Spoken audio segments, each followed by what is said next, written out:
आज professional meet hi tech hospital में किया गया और उस मीट के बाद ये प्रदर्शनी लगाया गया है। क्या कुछ कहेंगे? ये भारतीय जनता पार्टी के तरफ से जो हमारे राष्ट्रीय अध्यक्ष जेपी नड्डा जी हैं और प्रदेश के अध्यक्ष दिलीप जायसवाल जी के नेतृत्व में ये आदेश था कि हमको प्रोफेशनल मीट करना है। तो आज देखिए आप ऊपर कार्यक्रम में कि प्रोफेशनल मीट, कई प्रोफेशनल यहाँ पे आए थे जो इंजीनियर भी थे, एडवोकेट भी थे। उसके बाद हम लोगों ने मोदी सरकार पे, इधर आप दिखाइए, कैमरा को इधर कीजिए, देखिए मोदी सरकार के कार्य योजना पे जो सफलतापूर्वक 11 साल में काम हुए हैं उसमें हम लोगों ने प्रदर्शनी बैनर के माध्यम से सारा दिखाने का काम किया है। हम लोग जनता के बीच में जागरूक कर रहे हैं प्रदर्शनी लगा के। ये सिर्फ पटना ग्रामीण नहीं, बिहार के तमाम जिलों में ऐसी प्रदर्शनी लगी है। हम जनता को बताने का काम कर रहे हैं कि मोदी सरकार ने, देखिए कि जैसे यहाँ लाई, नज़दीक लाइए, यहाँ देखिए गरीबों के लिए राष्ट्रीय स्वास्थ्य सुरक्षा नहीं था तो हम लोगों ने आयुष्मान भारत का दिया। देखिए 9 करोड़ प्लस लोगों को मिला है मुफ्त इलाज। ऐसे पूरे योजना का आप जब पूरा दिखाएंगे इधर तो हम लोग योजना की जानकारी दिए हैं और पूरे जिला के लोग कार्यकर्ता यहाँ जुटे थे। सब लोगों ने प्रोफेशनल मीट में भाग लिया। डॉक्टर संजीव चौरसिया जी आए थे, अनामिका जी जो विधान पार्षद, जिला अध्यक्ष रजनी जी के अध्यक्षता में कार्यक्रम आयोजित की गई थी। धन्यवाद। समाज के लिए खास करके उनकी जो स्वास्थ्य बीमा योजना है इससे खासकर गरीब परिवारों को बड़ी पैमाने पर राहत है। देखिए आदरणीय नरेंद्र मोदी जी का जो दृष्टिकोण है, जो विजन है, वो दीनदयाल उपाध्याय जी के अंत्योदय का विजन है, जिसमें पंक्ति के अंत में खड़े हुए व्यक्ति का उदय, और वो एक पिता की तरह, एक घर में जो पालक होता है उसकी तरह हर विषय में सोचते हैं। वो सोचते हैं कि स्वास्थ्य के लिए, आपको याद हो कि बड़े अस्पतालों में गरीब जा नहीं पाता था, उसे गहने बेचने होते थे, उसे जमीन बेचनी होती थी। ये विश्व की सबसे बड़ी आयुष्मान जो आपकी योजना है, विश्व की सबसे बड़ी हेल्थ केयर की योजना है। एक व्यक्ति के पास इतना पैसा है कि वो बड़े से बड़े अस्पताल में जाके इलाज करा सकता है। तो इससे आप उनकी जिम्मेदार होने का, आदरणीय प्रधानमंत्री जी के, और संवेदनशील होने का अंदाज लगा सकते हैं।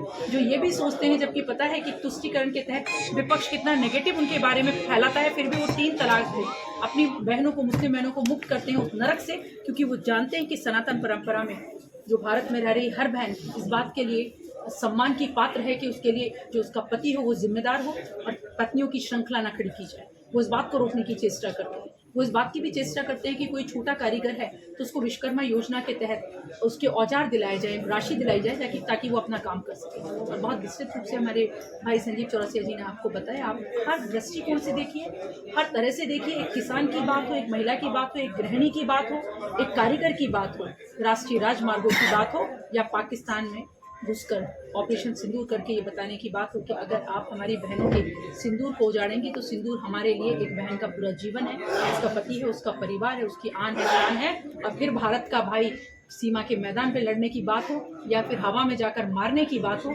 हम उसका बदला लेंगे। और सिंदूर के बदले बहुत सारा लाल रंग बिखेरने में हम तनिक भी गुरेज नहीं करेंगे। और ये बहुत बड़ी बात है, मैं कहना चाहती हूँ आप लोगों के चैनल के माध्यम से देशवासियों को, कि ये कहा जाना कि कोई भी आतंकवादी घटना युद्ध माना जाएगी, ये बहुत बड़ी बात है, ये बहुत छोटी बात नहीं है। इसका अर्थ होता है कि हमें किसी से कोई बात करने की आवश्यकता नहीं। अगर एक भी आतंकवादी हमला होता है तो हम घर में घुसकर मारने के लिए स्वतंत्र हैं।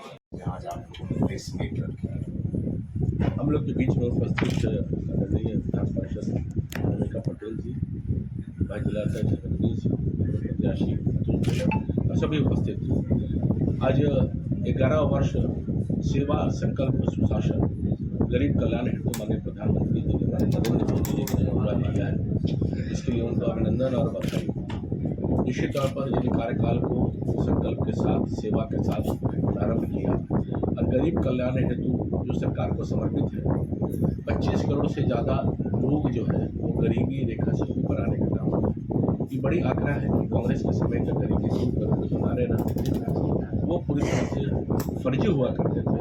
आज पूरी तरह से प्रमाणित तरीके से 25 करोड़ लोग से गरीबी रेखा से ऊपर आने का काम है। सशक्त भारत, समृद्ध भारत, इसकी संकल्प शक्ति के साथ ऑपरेशन सिंदूर जो हुआ है, इस बात को भी प्रदर्शित करता है कि वैश्विक स्तर पर भारत की पहचान, और भारत ने जो ऑपरेशन सिंदूर के माध्यम से जो पाकिस्तान को नस्तानाबूद करने का काम वहाँ के आतंकवादी ठिकानों को किया है, ये भारत की क्षमता ही बताती है। साथ ही साथ पूरे वैश्विक स्तर पर भारत की अपनी पहचान, और जो दलालों के विपक्ष के समय, यूपीए के समय होते थे कि दलालों के खाते में पैसे जाते थे, उसको समाप्त करते हुए डायरेक्ट बेनिफिट टैक्स के माध्यम से, यानी डायरेक्ट बेनिफिट जो होते हैं डीबीटी के माध्यम से, जो ट्रांसफ़र होता है डायरेक्ट बेनिफिट ट्रांसफ़र सिस्टम, तो जो अकाउंट में पैसे जाते हैं, वो किसानों के है, हाउस होल्ड को है, और अलग अलग उज्ज्वला योजना, जो भी योजना के माध्यम से सीधे जाने का जो काम होता है, धारा 370 की समाप्ति इस बात का परिणाम है कि किस प्रकार से एक भारत श्रेष्ठ भारत को आगे बढ़ाने का काम हुआ।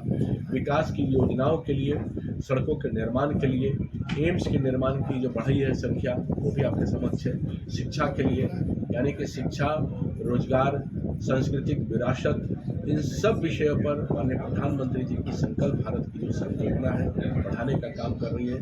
2047 का विकसित भारत का संकल्प को माननीय प्रधानमंत्री जी आगे बढ़ाने का काम किए। 11 वर्ष के उनके कार्यकाल का अभिनंदन है, बधाई है।